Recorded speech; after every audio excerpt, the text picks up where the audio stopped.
આજે પાટણ જિલ્લામાં જિલ્લા સંઘની 25મી વાર્ષિક સાધારણ સભા હતી અને એની અંદર જિલ્લાના તમામ ખેડૂત આગેવાનો, તમામ સંસ્થાના આગેવાનો અને તમામ પ્રમુખશ્રીઓ, મંત્રીશ્રીઓ એકત્ર થયા હતા.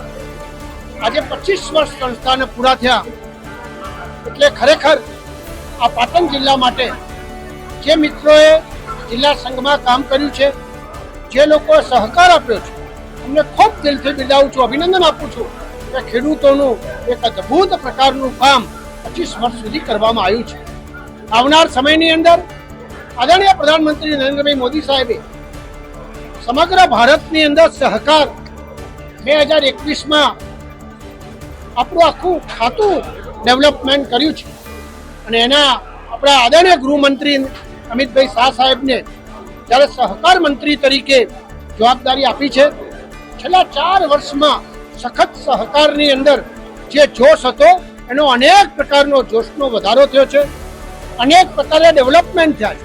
સહકારમાં બીજી અનેક વસ્તુઓની પ્રવૃત્તિ શું કરી શકાય એના કારણે આજે ખેડૂતોને પોષણતમ ભાવ જે મળે છે એની અંદર કેવી રીતે વધારો થઈ શકે, એને કયું માર્ગદર્શન આપી શકાય, એ પ્રકારની વ્યવસ્થા ગુજરાત સરકાર અને ભારત સરકાર આજે કરી રહી છે.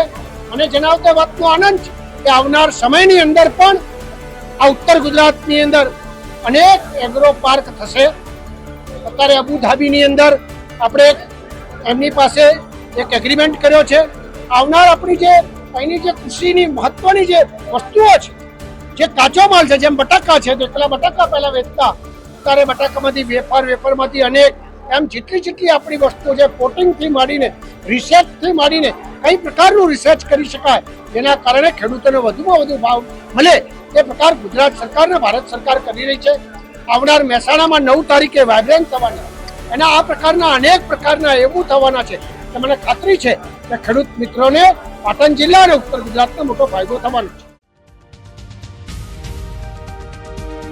તમે જોઈ રહ્યા છો જી ટોક્સ ન્યૂઝ,